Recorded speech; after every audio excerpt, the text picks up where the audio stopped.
My dear brothers and sisters, I suggest we don't wait for Judgment Day for the Lord to separate the sheep from the goat, the good from the evil.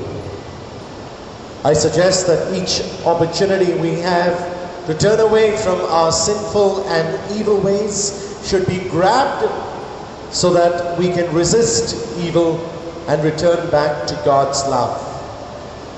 The gospel today is the explanation of a gospel we've heard some days ago about the wheat and the weeds or the darnel. And at the appropriate time there will be the separation. You see, God waits patiently. He won't uproot it immediately because He will wait for us to make that decision. When God created us, my dear friends, God created us with a free will. He left us to make choices and decisions.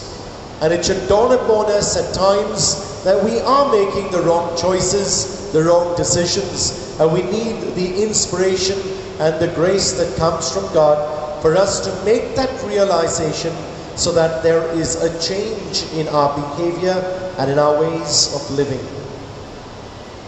God might run out of patience, I'm not sure, because He keeps throwing opportunities at us.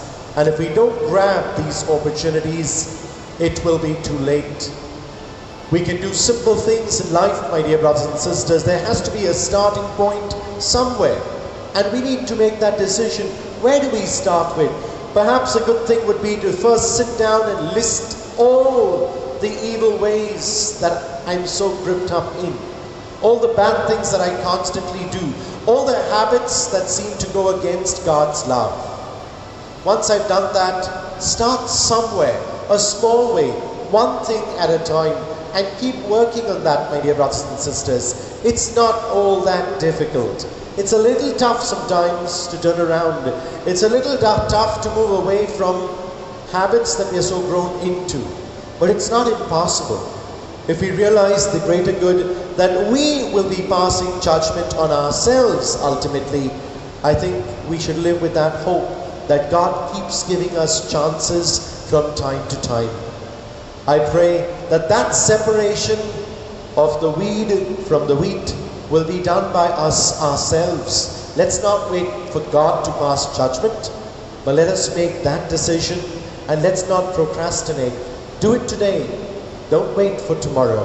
If change and transformation must happen, you and I have to make the first move.